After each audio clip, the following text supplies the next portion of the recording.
lived apart for the last couple of years, no one in town begrudged the changes, including Chloe, who came into the store a little later after sending Jaden off to school.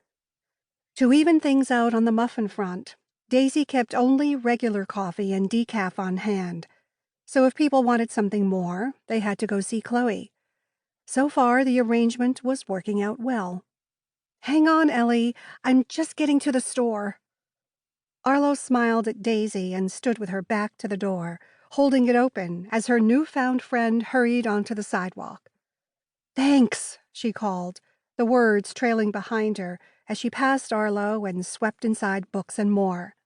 As usual, Daisy was dressed New York chic in a slinky dress and high heels.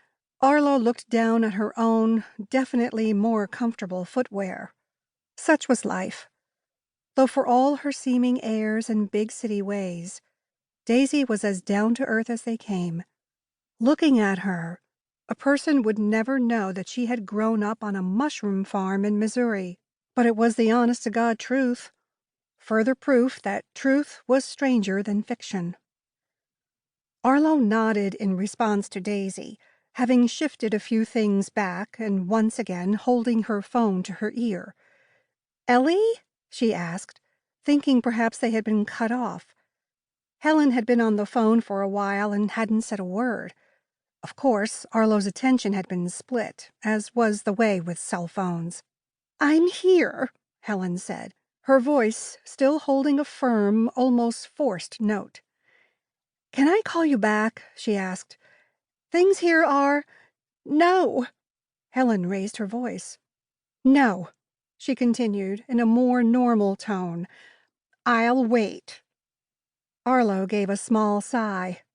She had a busy day ahead of her, and Ellie was making her antsy. Plus all the hype that had been going on with the movie premiere.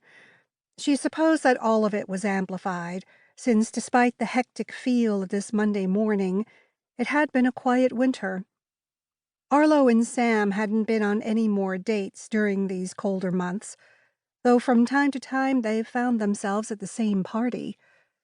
Sugar Springs wasn't the kind of place you lived if you wanted to keep your dating or love life low-key, but Arlo knew that.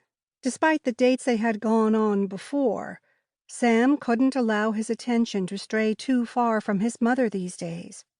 After seemingly going into remission, Marjorie Tucker had taken a turn for the worse.